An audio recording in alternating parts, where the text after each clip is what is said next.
All right, Tony Robbins says that when people ask him, what does it take to be happy? He tells them one word: progress. Progress equals happiness. So I want to share with you a long-term progression strategy designed to increase your potential to continue making progress for the rest of your fucking life. But I need you to understand a few things first. Number one, what is the goal when you go to the gym? What is your purpose for being there? Irrespective of why you're training, your whole reason for going is to promote adaptation.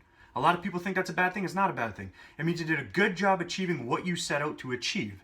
Now, your potential to make progress, both the rate and the amount, is limited most by genetics, hormones, and experience. The more experienced you are, the faster you adapt. The more adapted you become, the lower your potential to continue making progress is going to be. Therefore, to prevent from becoming fully adapted, you need to alter the stimulus in some way. But how do you do that? You could change the parameters, the sets, the reps, the weight, the rest, the tempo. You could change the implement. You could do the same exercise with barbells, dumbbells, machines, cables. You can include accessories like bands and chains to vary the resistance, or you can change the pattern entirely, like going from a flat bench press to an incline or a decline. Now, as it relates to the patterns, the lower the skill required to do the movement, the faster you adapt. But the lower the skill required to do the movement, the easier it is to impose the demand on the muscles responsible for doing the movement.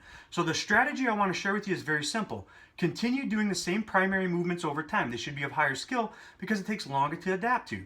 Constantly change the secondary movements because the purpose of the secondary movements is to impose the demand on the muscles responsible for doing the primary movement, and then by practicing the primary movement ongoing, you learn to integrate the newfound strength into that movement. Because the goal is to impose the demand on specific muscles, you want to pick low skill exercises because it's easier to do it that way. The lower the skill though, the faster you adapt. So you can constantly change the secondary movements to alter the stimulus just enough to increase your potential to continue making progress.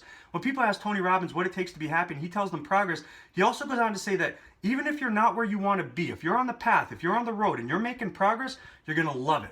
When you stop progressing, you start dying inside. So it's important to understand the way things work because it empowers you with the ability to make the best decisions for yourself to continue making progress for the rest of your fucking life. You like the information, share it. Click the fucking button at the bottom of the screen you're looking at. Subscribe to the channel. Support me.